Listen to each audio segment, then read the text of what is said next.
post-surgery care, palliative care, and ambulance services, all tailored to your needs. Our mission is to empower you or your loved ones to live with dignity and independence. With compassion, respect, and professionalism, we're here to support your journey to a better health. Visit us today at 54 Real Estate off Mombasa Road or call us on 0768 400 800 or find us online at www.fifthgenerationaloutsourcing.com. NK Home Care Services, caring for you wherever you are. Very, very good evening. Welcome to Court FM. My name is Lukiani Eli on this Wednesday night as we look at the social room.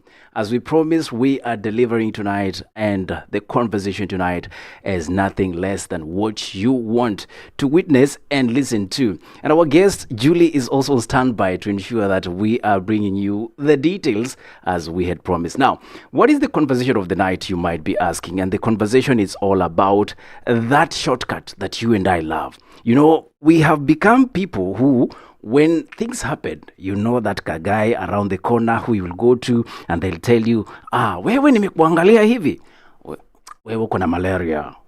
And then there's something that has happened over the days, that there are people who are creating content and we love them. Do you know that favorite content creator? Do you know that favorite celebrity that you look up to tell you things that are happening right or wrong in your life? But now it is even worse because it's not just with the celebrity, it's even with AI. But then, let alone the AI, it's about the content you consume with podcasters. Inua mkono kama unapenda podcaster ama ni yanko unapenda. This is a conversation you want to stay to because we are talking about the matters of health. And last week, we had the opportunity to host one interesting doctor, Dr. Ishmael. We talked about maternal health care. If you missed out on that, you can always head on to our YouTube channel, that is at CodeFM_KE, and get to listen, play back, and listen keenly to everything we said about the disparities, especially when it comes to rural Kenya. Ladies and gentlemen, without wasting so much of your time, because I know Julie is on the clock, let me just ask her to join us. Julie, good evening to you. How are you doing? Habari yako? Hello, Lukiani. I'm doing well. Thank you so much for having me in this show. I'm so grateful that I'm here. I'm also grateful that you've joined us. Na uko tayari ku unleash the knowledge. Now, I'm going to ask you to introduce yourself.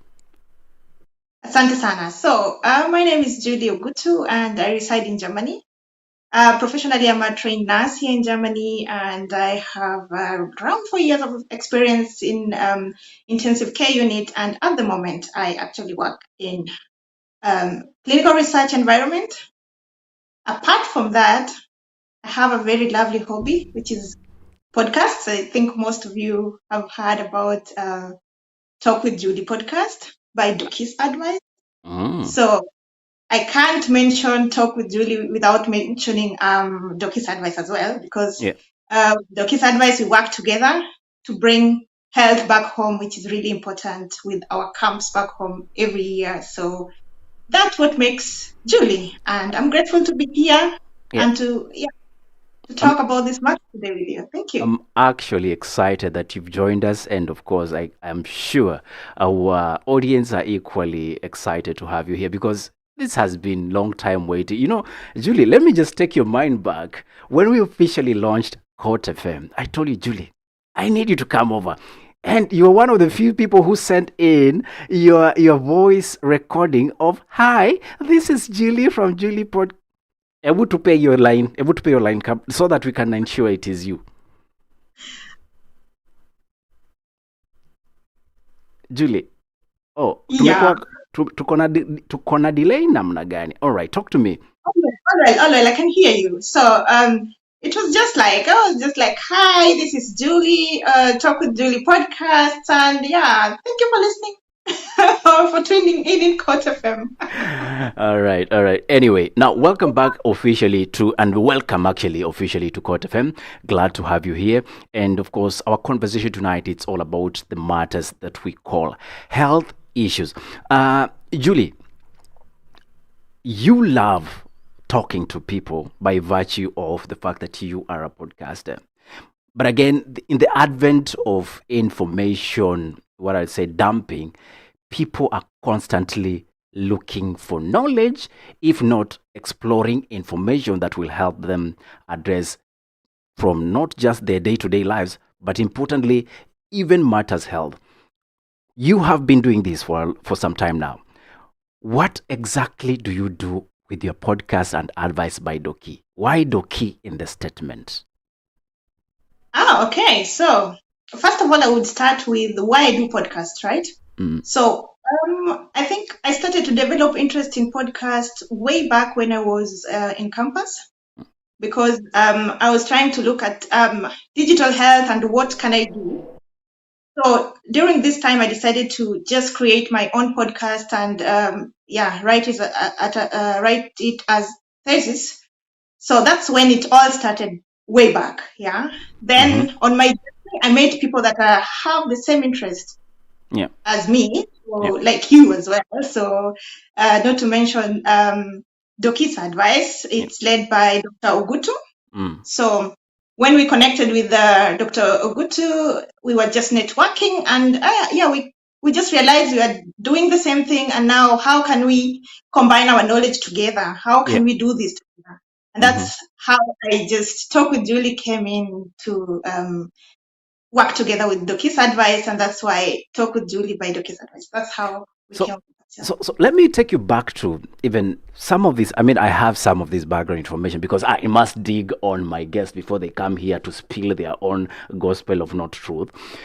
You tell me in your thesis, when you're trying to defend it, one of the things you opted to do was the media way, and specifically on podcast. What gap were you trying to address, and you thought it was needed for you to actually compile the new media with what we will now refer to as access to scientific information from the click of a podcast listen? What were you trying to, what gap were you addressing in that? So the gap that I was addressing has to do with, in Germany, we are understaffed as nurses during that time when I was studying. It was a mess. So as a nurse, I would really love to do more. Like, I want to work, I want to educate my my patients at the same time. I have to do everything at the same time. But mostly, you have less time to do all these things at once. Yeah. So I thought, okay, with these digital ways of podcasts, why can't we teach our patients, even before they come patients, just teach people about health matters, so that even if I miss that 1 minute at work, to tell them about how heart attack can happen to someone, how medication adherence is important, at least they have a safe space to listen to these podcasts where they're not judged, where there is no hurry during the day, because there's nothing happening. You're just at home, you're doing whatever you love, but you can still listen to the podcast, you can still educate yourself. So for me, it was just this gap of bringing in the new digital ways in the healthcare system, because this is the future. Yeah. And I love the fact that, Julie, you talk about bringing the digital space into, the touch of the button. And a lot of people have actually been doing this, including people who are non-medics. And that's where I have an issue with, Julie, because I will wake up one morning and decide today I'm going to advise people about how to cure cancer because my grandmother did it. Do you feel there's a problem with the whole aspect of where you get information from? And specifically, if the person that is behind that microphone is actually a non-medic? Of course, there's a big problem. What is the problem? Mostly, my problem is you go online, you'll find something like what your doctor is not telling you about. You can lose weight, for example, in 10 minutes or whatever, 10 kgs in a week or something. So, yes, you can do it. Sometimes people say, okay, just don't eat for a week, you will lose weight. Of course, you will lose weight. Is it the right way of doing it? So, are you able to check your body and to know that you're doing the right thing? So, there's a gap here. It's a gap of knowledge. Yeah. But now we have the other part of viral information, right? So, I'd rather go online and read something that I heard if I drink this miracle drink, I would get better, then go to the doctor for the checkup. These things, they delay the time that people need to go for checkups and get the correct diagnosis. And that's a big problem. I have a problem with it. That's why I'm here also with my podcast every now and then. Yeah. So you know, Julie, there are different reasons why different people will actually go to such platforms to get important medical advice. And you know, what is even funny is the fact that when it comes to the medic industry, there are a lot of caveats. For example, if you see an advert on some special pill that is in the market, they will tell you, oh, you know, do not consume this without your doctor's advice. Or I remember growing up, there was this tag they use all the time, maumivu yakizidi, pata ushauri wa daktari. So where does the doctor come in, and how can we not pretend to be replacing doctors with all this overflow of information, Julie? I think we just need to be real. Be real with yourself. That is the first thing that I would say. You're not feeling well. Internet is not the solution. Sometimes, of course, people go and get information and they're like, okay, I just read this, so I'll take a week to go to the doctor. No. I would say there is no way, even if you have all these digital things, please do it with your doctor together. If you're checking on something, make sure these things are working parallel.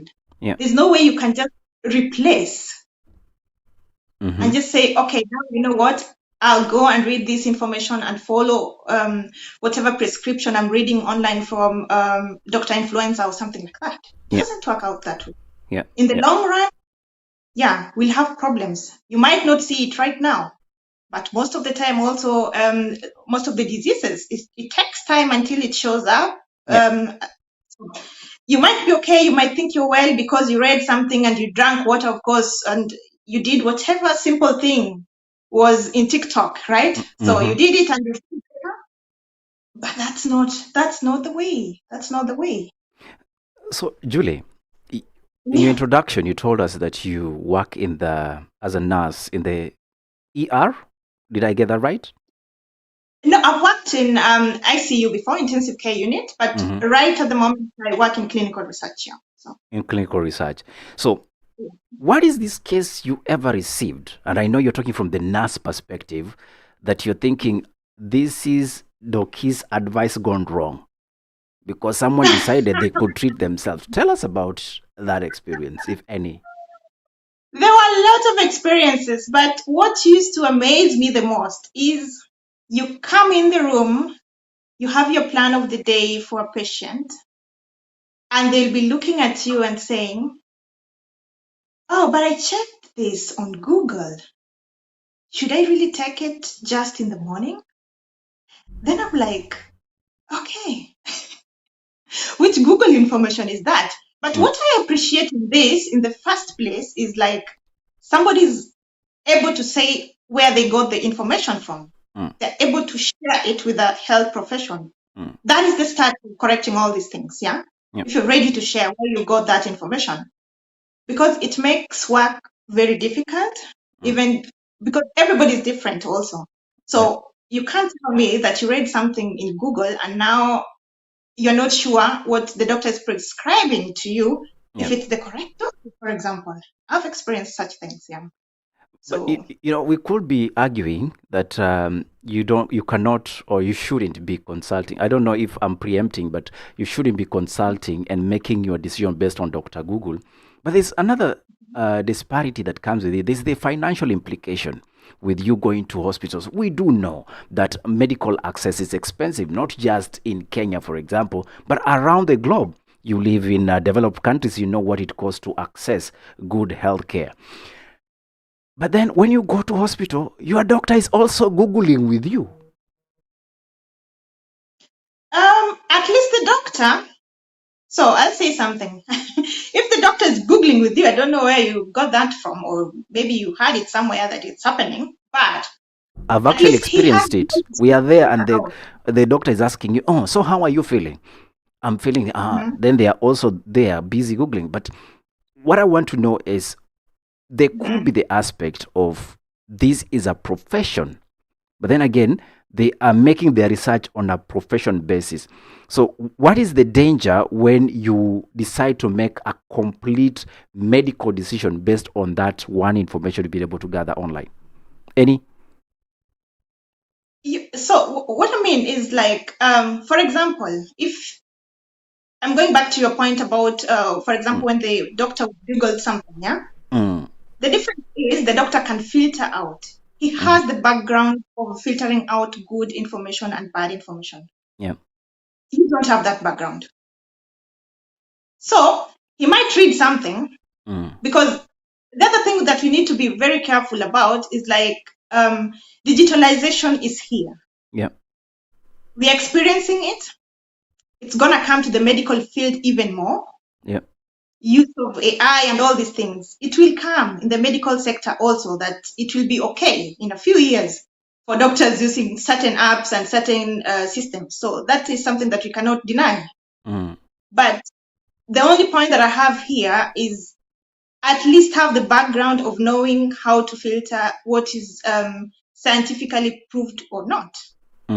So I think that is what is always missing then. Yeah. So if you do it on your own and just get one thing and then decide on that one thing. So you are a whole person. Yeah. You have many body parts and many things happening in your body. You have a whole blood system. So you can't just go and take one Google advice and say, okay, you lie on it. That can never work out that way. So Julie, again, going back to the previous, concern I had, which is the aspect of the cost of access to medication or quality health care. A lot of us have lived in homes that we will do home remedies. And, you've seen some bodybuilders, who are promoting a specific product or a new whatever pill that is in the market, coming and telling you you should eat this portion and then avoid this portion. And then another one tells you, all you need is balance. But you go to your nutritionist, they are telling you the same thing. So you wonder, why should I spend this much if I can actually access this much? So what I want you to discuss with me is the aspect of home remedies vis-a-vis actually a visit to the doctor or a medical professional in order to access what we'll say the best of medication. Yeah, that is a very important point, actually. Thank you for raising that part of that the medical care is not accessible to most of the people, depending on where you're coming from, where you live, and everything. So just if I continue on that, that's why we have also Doki's advice. Okay. Doki's advice is usually such questions. Yeah. You can check on that, always online writers or something like that. So that is, we oversaw these problems before that they might come, especially if you're here, like we all live here in Germany, but we give it back to the community. That means we can also attend to those people that do not have access to good medical care. We can answer such questions, yeah. But now I also understand this gap that is coming in between the sport people who know what's working for them and and then you go to health profession who would tell you the same. Yeah. So I'm not really sure what the content of that might be, but I would still suggest a health profession would have much more information about whatever you're taking, because they can oversee if something is going wrong. Yeah. Act quickly. They can oversee if maybe, some medication you can take it today, for example, just in the morning, and in the afternoon you have some reaction that are not expected. So maybe Julie, as you talk about the issue of home remedy, I think the biggest culprit in all this, I would imagine, has always been the issue of people who feel they are overweight or they are approaching what we will call obesity. So they are struggling with weight and weight loss. Can you talk to me about the common errors that we will make based on that favorite podcaster we listened to? Okay, the common errors are just simple. It's like people are fasting. But why do you think you need to fast? Okay, it will work. If you don't eat, of course, you will lose weight. Yeah. For a week or 2 days or whatever it is. Yeah. It's a faster remedy. But you're putting your body under stress. And if you put your body under stress, what will happen? Your body will go on survival mode. And in this survival mode, it means it will try to use everything possible that it has because the body will adapt to the environment and know, okay, now we don't have food. We are fasting already for 3 days. I don't know when I'll have my next meal. So I'll have to restore whatever I have, survival mode to the end. So that's not healthy. You're causing major problems still to your body in the simple way of losing weight, you see? So these are the common problems. So what people need to do, or what I think has always worked, check your body first individually. What do you need? What I need might be different from what you need. And you need also to check, do blood tests before and everything. So because, if I need if I need to do more sports, it depends. Okay, where am I right now? Where am I heading to? And the problem that I'm getting, the mistakes that I'm getting from people right now is they had somebody lost weight because they were fasting. They don't even ask about the details about this fasting. How was it? How was the time frame? It's just like, okay, I'm going to try. Julie, it's interesting that we're actually talking about body weight and loss or body weight loss journey because it just occurred to me actually on my timeline. Somebody that I know, they are currently feeding themselves with vegetables and fruits. And they're saying they're doing it for 30 days. And then I know there's somebody that I know within the same timeline that will actually adopt the same, because they are saying, I'm recruiting more soldiers so that we can fight this journey. But I also know that person. And by the way, this is full disclosure. I'm not going to mention the name. So if you're watching me, my friend, I've seen your timeline, that friend of mine. And I'm thinking, last time I checked out, see ati uko na shida ya mwili. Like, they can fit anywhere. They don't have to pay for 2 seats if they take a matatu. No, they don't need the Sambaza seat. But they are on a body shaping journey. From the nutritional aspect, understanding the BMI of an individual, is there what we call safe vegan only meal? In medicine, no. So I think what we need is a balanced diet. Has to be balanced. And of course, if you added weight, it didn't happen in a day. It happens gradually. Like, it took time. So why do you want to add weight in a year and expect to lose it in 1 week or in a month? So we are being unfair to ourselves also, right? Yeah. So it's like the time you needed to gain that weight, just be patient with it also. Yeah. To gradually lose it, because you also need a system that. Oh, I am afraid we are. What do we do afterwards? After 30 days, you go back to what? To what kind of of meals then? Yeah, after 30 days. Yeah. We need sustainable and consistent plan. And this can only be generated by, I would say, we can never replace nutritionists. Yeah. Experts who know what you need for your body and who will follow up with you. Yeah. So I'm just against the fact that we just do one-sided things. It can never work out that way. Exactly. And that's why our topic for the night is titled, There's No Shortcut to Healthcare or Matters Healthcare. But there are people here, and I think it's time for me to just check on some of the conversations you're receiving. For all of you who are also tuned in TikTok, asanteni sana, you guys are very loyal. We need to get you some, loyal customers' points. You can redeem at the end of the day with Doc's advice podcast. Let me just read some of the comments. There is something called Ozempic. I don't know what it is, Julie. Mimi sifuatangi kazi mingi ya watu. Probably you can talk to me about that, because apparently there is a very big trending thing about Ozempic. I would love for you to address that and what it is all about. There is also something that I think I saw earlier on.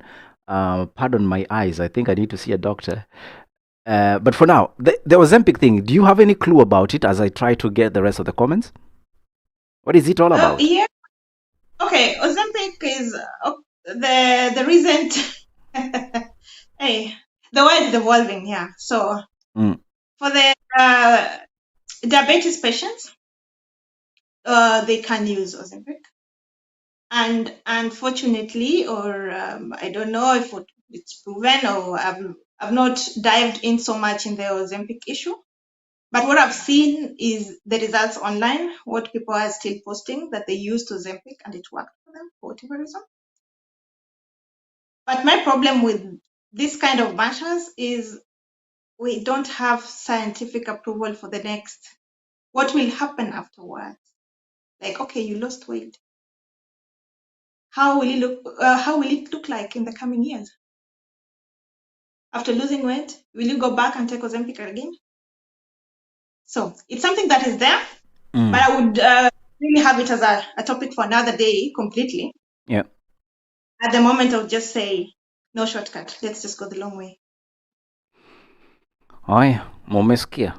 You guys want shortcuts to everything, and it's not working for according to Julie. And Julie is here to discuss more about where do you get your content from? Because Julie, that is the next thing people will be asking. You're telling us not to listen to our influencers, and some of them actually influence.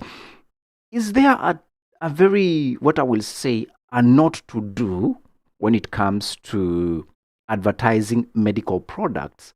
Is there some legislations that you know of that forbid for the promotion of some specific remedies, or should I say medical or scientific solutions, if the individual that is doing it is not a doctor or the farm? I don't know if you get my question at all. Are there any prohibitions? I get what you mean. Yeah. I get what you mean.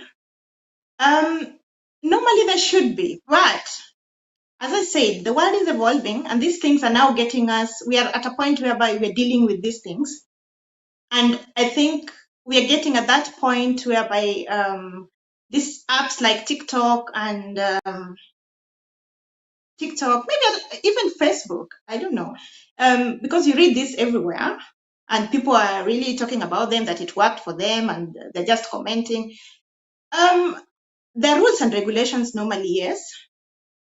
What I would say is if you're not sure of whatever you're spreading, just don't do it. Don't spread any news that you don't know the background of. Yeah. I think, just don't do it. You know, Julie, there was a time when I think it's the Kenyan government that was going to put a legislation or an act of parliament that was going to forbid non-professions from making content or commentaries on matters that they have no professional knowledge in. Now, there are two sides to look at it, because number one, it also cuts down on mis and disinformation that's given.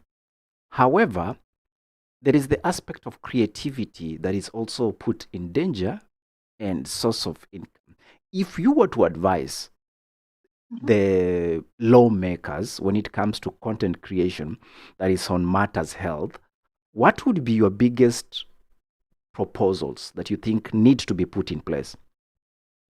I think, first of all, it's important that health matters should only be spread. Actually, if there are remedies and things that are really important, they should only be talked about with people who have background, either they're doctors, they're nurses, they're healthcare professions.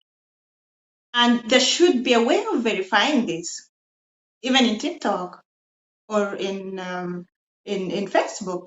There should be a way of verifying, okay, this kind of people, they are really nurses, they're really doctors, Yeah. there must be a way that must be put in place that we are able to say, okay, there's a verification badge. You have this verification badge that actually they're really working great sometimes Yeah. in things like Instagram. Yeah. Something like that should be put in place, for example, just to verify, okay, this is an authentic content or not. So, yeah. And maybe it goes to the extent of probably not just saying the verification from having a badge, because I've noticed it's becoming almost impossible to legislate on everything. But there's the aspect of obligation to disclosure, and a lot of these platforms are actually doing that. You have to disclose your content and what have you, but then the damage is already done. Have you been in a position, maybe in your recent experience, that you've come across either some medical content and you can say this is outrageously untrue and can affect a life in one way or another negatively? What was this kind of content, if any, and what would be the remedy around it, Julie? So I've been out of social media yet for a minute, but what I have in mind, what I can remember very well, that was a viral hashtag in TikTok that many people used it, and it was like, your doctor is not telling me about it. People just make content and they start with this, your doctor is not telling me about it, or you've not heard it from your doctor, or your doctor will not tell you about it, but this one, the moment it starts that way, the content will be pushed, yes. Many views, everybody will see it from wherever place it is. But normally what comes after, it's always nonsense. I'm sorry to say that and to use that word also. Yeah. Well, if it's nonsense, it's nonsense. You don't need to apologize for that. But, when I listen to you, I totally get where you're coming from, because there is the aspect of what we'll now say advocacy for one to get their information from the right sources. But then remember, everyone out here is trying to get a solution for their complex issues. Given we have seen situations whereby somebody will actually tell you that, for a fact, I tried 1, 2, 3 and it worked for me. And then there is another, witness number 2, 3, and 4. And then it becomes viral. So when you tell this person, no, this is not for you, they feel like unajaribu kumzimia nyota, Julie. No, what are you guys not doing in the industry? Because that's now the issue. No, I think first of all, we need more healthcare workers, more nurses, more doctors coming out to be influencers also, so that this part or this gap is also filled with professional content creators. I think that is the first thing, because there's a gap in it. We have them, but they're just coming in slowly. But that's also, we go back again to rules and regulations. What is allowed to be shared out? What can you say? I think there's a lot to be done, Yeah, there's a lot to be done. Because sometimes I think then nurses or doctors, they would really want to share something, but sometimes they think, okay, how did it come out? Am I even allowed? The things that are not precisely. Really... And that's why I'm saying, what are you guys not doing? Because to be honest, I know of very good doctors, I know very good nurses, very good medics, very good engineers. But then there is this corporate gap whereby only the CEO can speak. And often than not, the CEO sometimes is just a manager. They are managing a business, because that's what they are doing. They are running a business. Do you think the extreme control of flow of information, especially from the communication department, especially from the medical organizations and institutions, it's also one of the reasons why we're having these many gaps, and now influencers and anchor like myself are filling in? So as I said before, I still go to the point that we are in the process. The digitalization process is ongoing. But it's too And late. It's too late to start and ongoing, Julie. that some things have already happened, yes, right? Some things have already happened. Mm. But now we learn from the mistakes also, right? Mm-hmm. Things have happened, yeah, they have happened, but you don't leave them like that. So it's on our side also as to make sure that we have rules and regulations that also allows doctors and nurses to be out there also to correct the mistakes that have been done.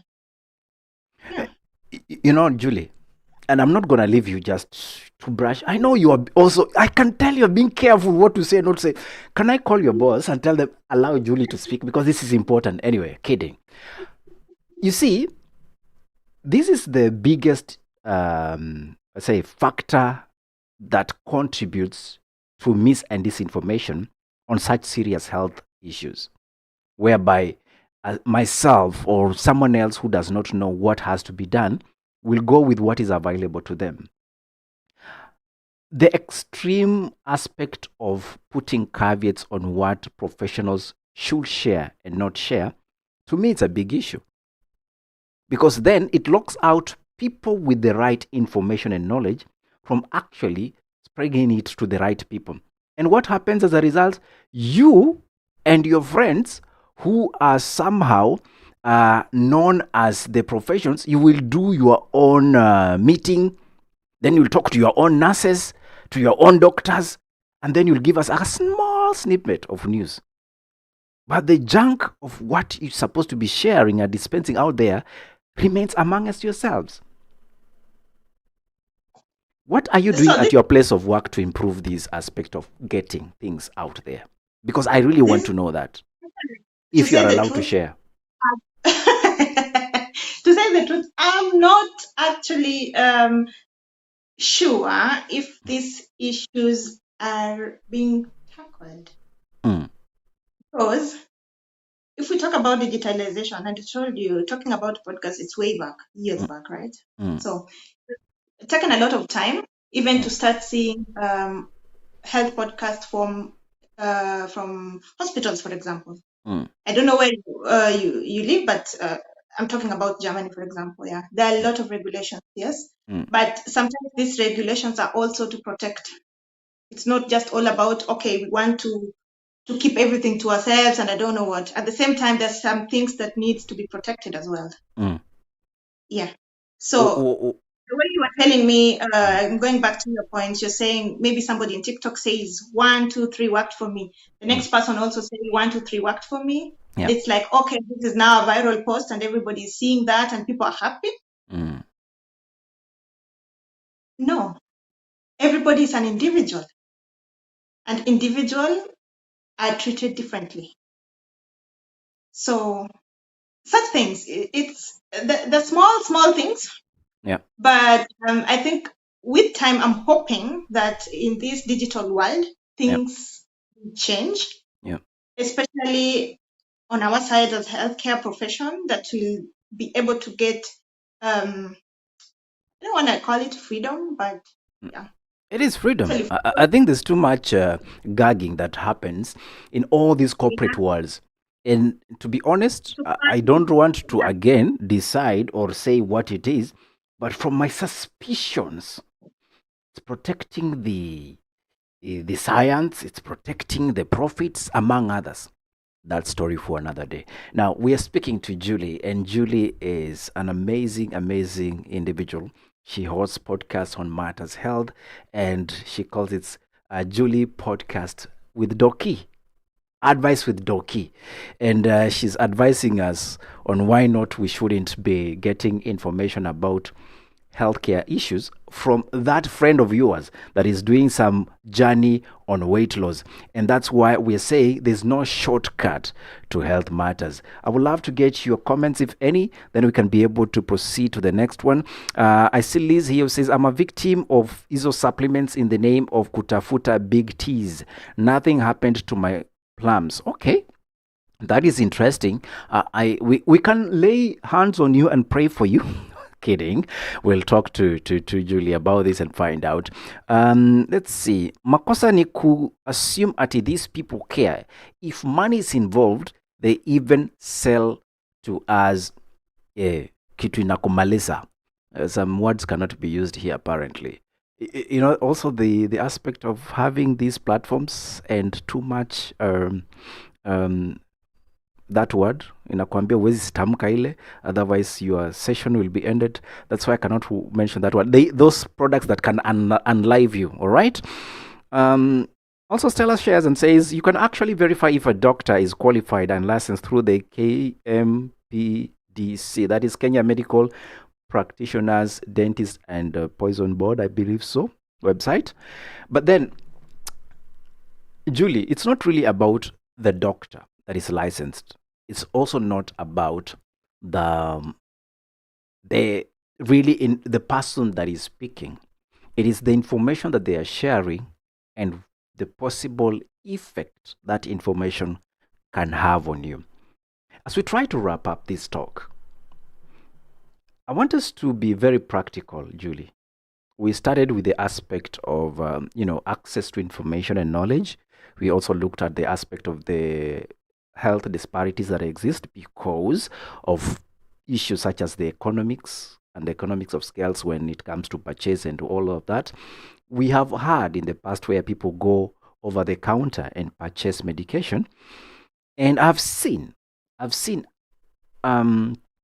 content that I would say it's supposed to be an educative content, but actually it can be a negative content based on how and who is watching. How do you draw the thin line between creating content that is educative and keeps you from doing it, rather than you find it funny and then it ends up actually somebody making that decision? I'll give you an example so that we are on the same page. I saw content that somebody was actually talking about when we were growing up, our mothers will actually be questioned or question you, unasikia ni kama umechoka? Meza brufen. Now, when you listen to that, it's actually funny if you are knowledgeable about what they are speaking about. But then someone else actually will go back and say, in fact, it's true. Brufen works.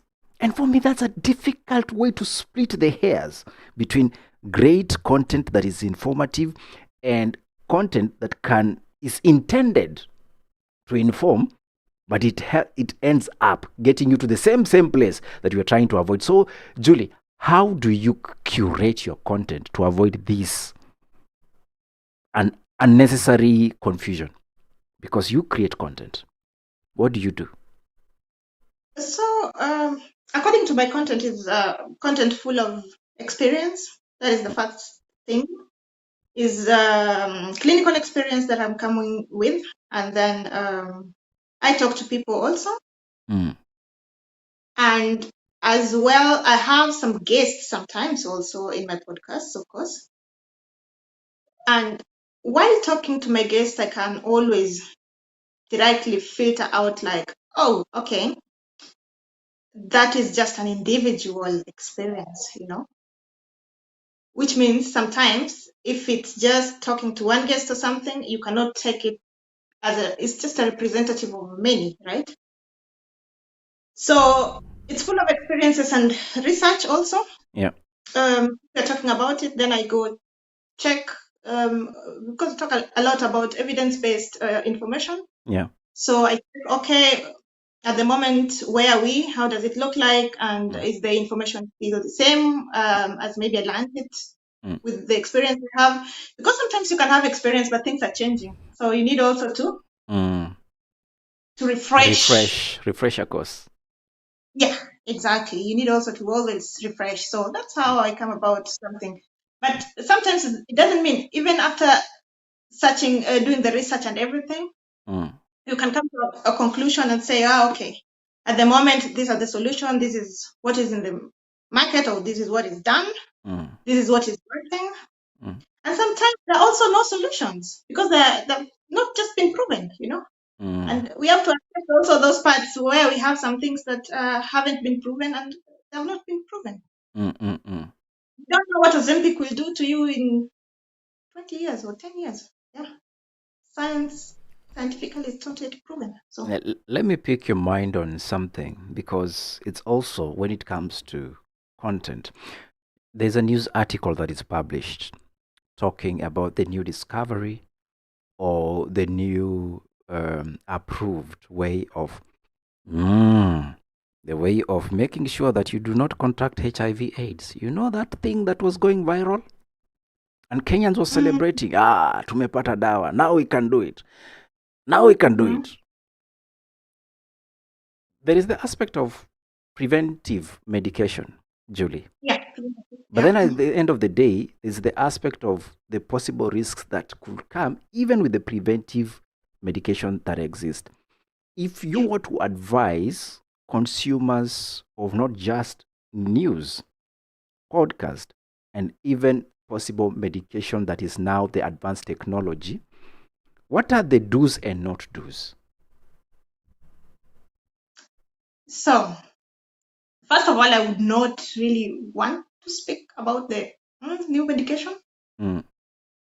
Yeah, but generally, for any medication in this world, that's how I put it, right? Yeah. Medication is always, as much as you go to the doctor, you get prescriptions and all this. It's always like the last thing that we do, and it's like, okay, for example, if it's high blood pressure, depending on whatever it is. So we always start and see, okay, this is not working, this is not working.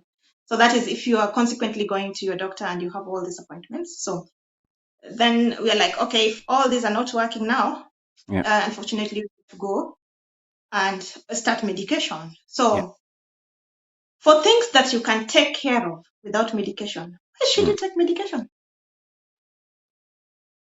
Every medicine has a side effect to your body. So if I put it like that, I hope you get.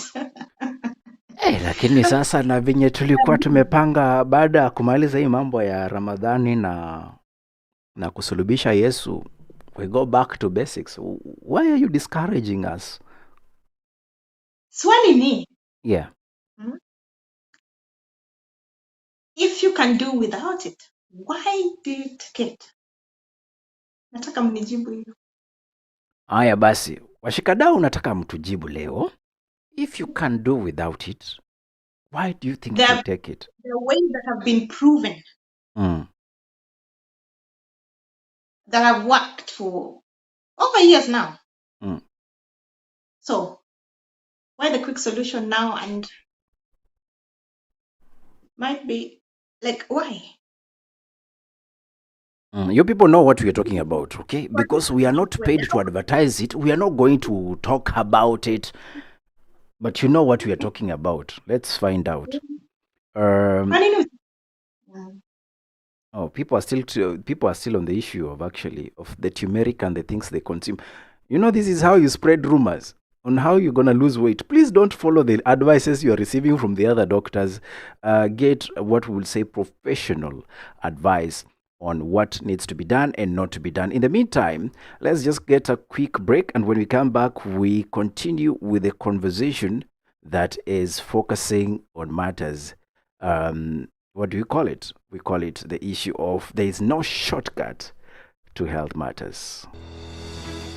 Welcome to NK Home Care Services, where quality healthcare meets the comfort of your home. We offer professional nursing care, caregiver support, mental and neonatal services, physiotherapy, post-surgery care, palliative care, and ambulance services, all tailored to your needs. Our mission is to empower you or your loved ones to live with dignity and independence. With compassion, respect, and professionalism, we're here to support your journey to a better health. Visit us today at 54 Real Estate off Mombasa Road or call us on 0768 400 800 or find us online at www.fifthgenerationaloutsourcing.com. NK Home Care Services, caring for you wherever you are.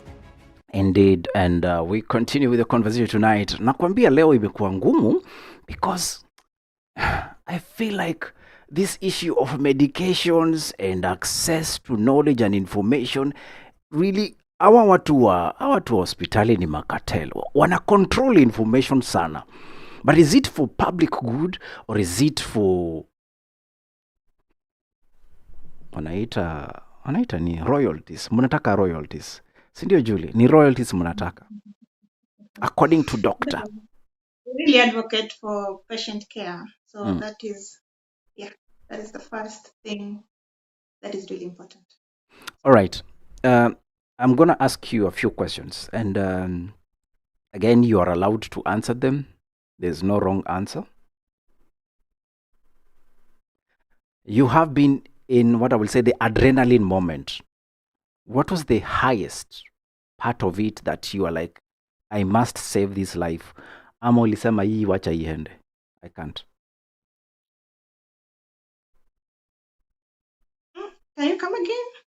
You have been in an adrenaline moment, you know, as a medic, okay, a nurse, whatever it is, uko ndani ya room, and you guys are in the action. What was this action moment? They're like, ai, hii kama nikiweza Mungu wangu nitashinda nikikutukuza Baba. Oh, so this is during COVID time. Back then,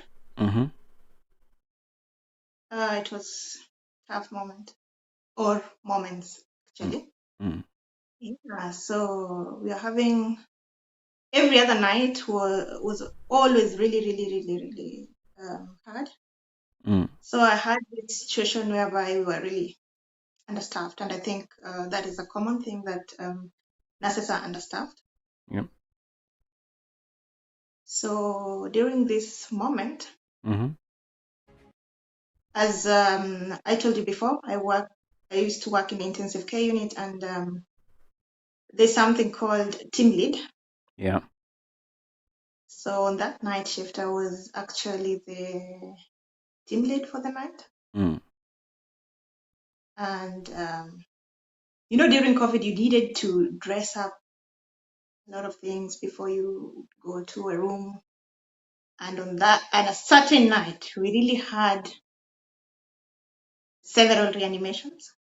I mean, in intensive care unit, it's common to have reanimation, but what was not common is just having several reanimations. Unajua ukisema when you say reanimation, some people here who do not even understand what you're talking about, they think, because I have a lot of babies on the chat because they want to learn a lot, they think they are watching cartoon ya Kababa and Tom and Jerry. What is reanimation, even as you explain the several incidences? This is for Stella and the likes here. Like a baby. Okay. Reanimation is when you're giving the chest compressions to restart the heart. Yeah. So we had such situations, and the most difficult thing was this dressing up, going into this COVID room, because normally you just go in and start. Yeah. But now you have this process of dressing up, and you have many. I think that 1-2 patients were being reanimated in the same room at the same time. And then during that moment, also other reanimation in the same hospital. So if you are in the team lead, it means when there is a reanimation, you have to go. You have to go. So it was a very tough night that I just thought afterwards, if I made it that night, wow. Yeah. Did your patient survive? Or this is a story that is never told? Oh, stories for another day.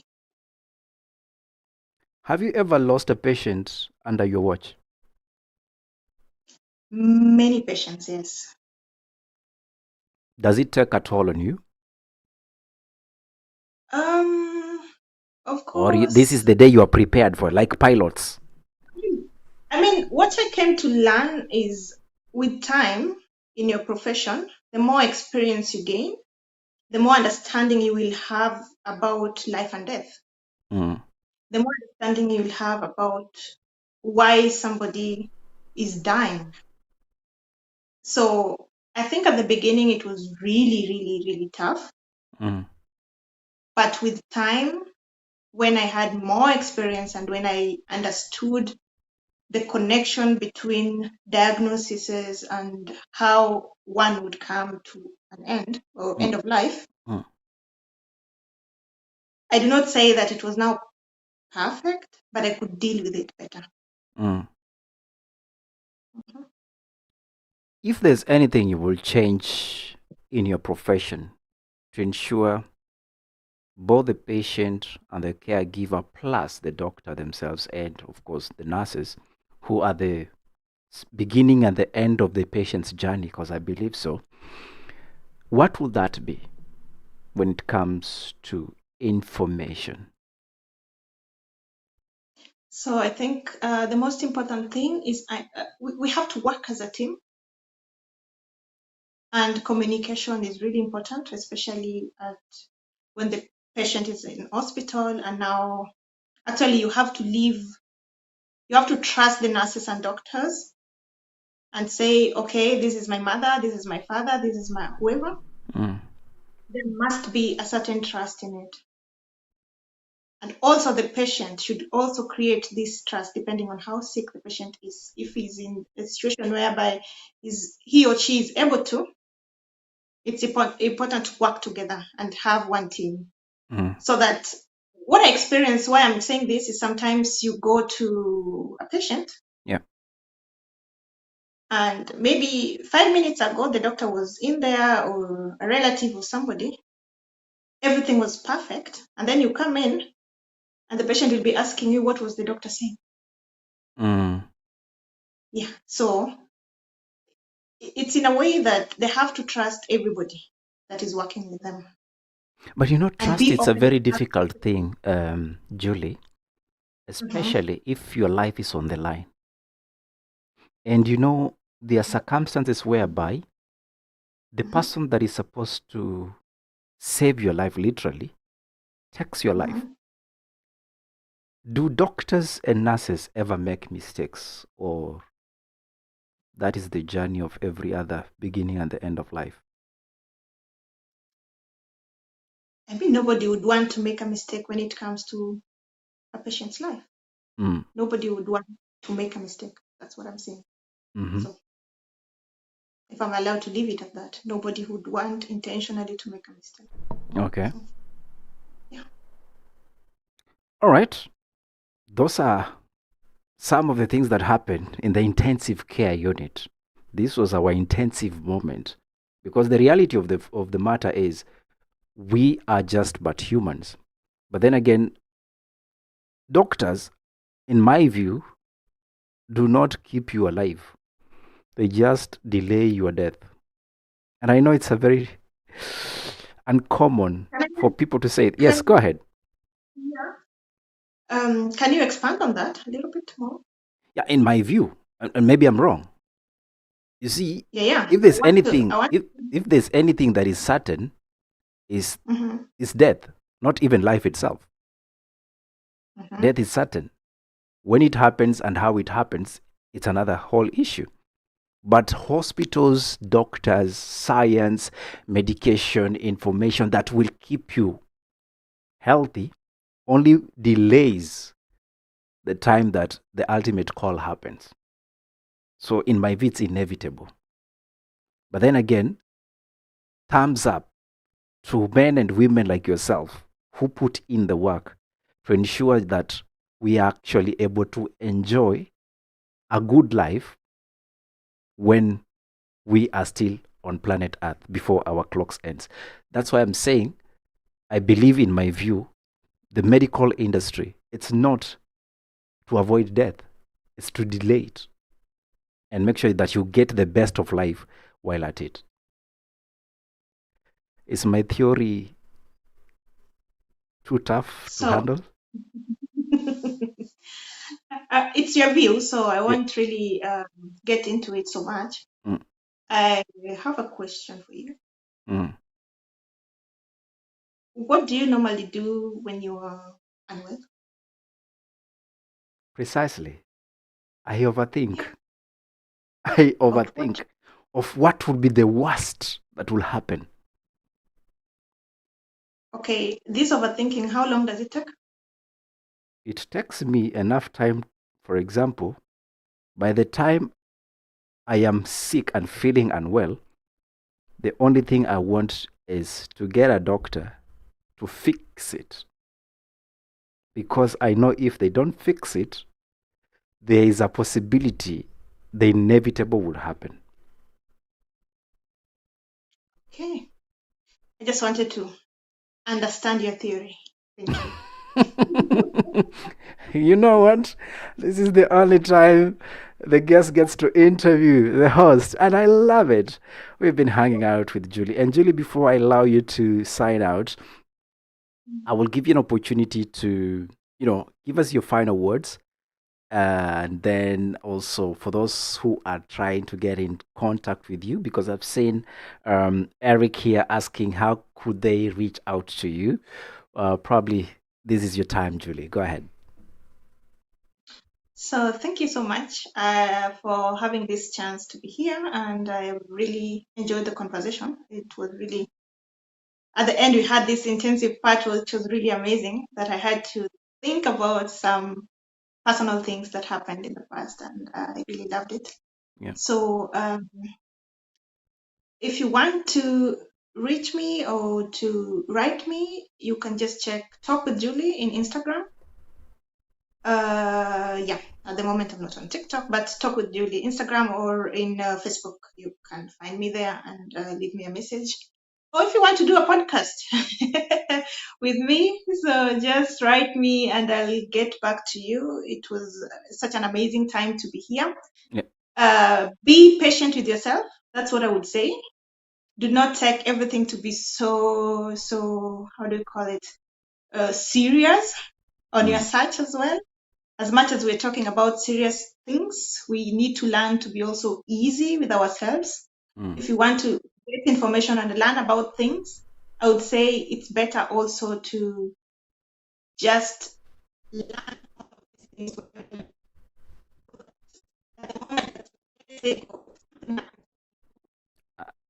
Julie, has to add some information somewhere and you can go back to it. Yeah, Julie, So- we had some interruption with your call for a few seconds. You're saying we have to be patient. I'll allow you to take that again. Oh, I was just saying we have to be patient with ourselves. We should not be so serious about these things. And the best thing to do is always to keep yourself informed. How in situations whereby you're not sick. So this will help you later on, because when we'll be searching for something that you heard about when you are healthy and in good mood and you could verify it well. So if you need this information later, it's easy to go back and check it. Yeah. So just be easy with yourself. Shortcuts are there, but at the end of the day, these shortcuts are just long cuts. And that's why I'm saying there is no shortcut. Well, yeah. Thank you. Asante sana. That has been Julie. And Julie, you've been amazing. Thank you so much. Looking forward again to having you. And again, for those of you who love to contact Julie, Julie is available on Talk with Julie podcast. And again, we will be sharing a link to some of our work on the final video that is available on both our platforms, that is at Mizani 254 and also at CodeFM_KE. We continue with this program on our X broadcast, and of course we are live on CodeFM.co.ke. For now, we want to go back to where it all began. Then we can wish Julie a great night. Thank you, Julie, for coming, and have yourself a great night. Thank you, Likiani. Asante sana. Thank you very much.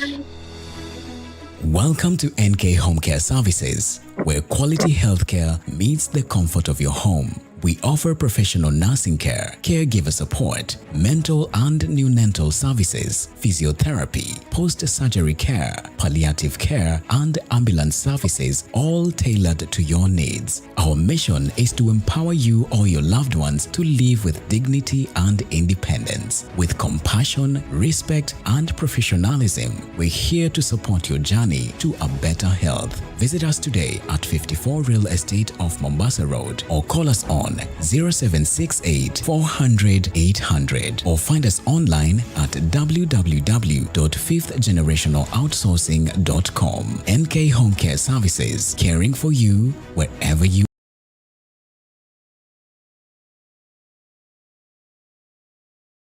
The Social Room is proudly sponsored by Bundi Safaris. Travel, explore, discover. Court FM. Let the music play. You're listening to Court FM.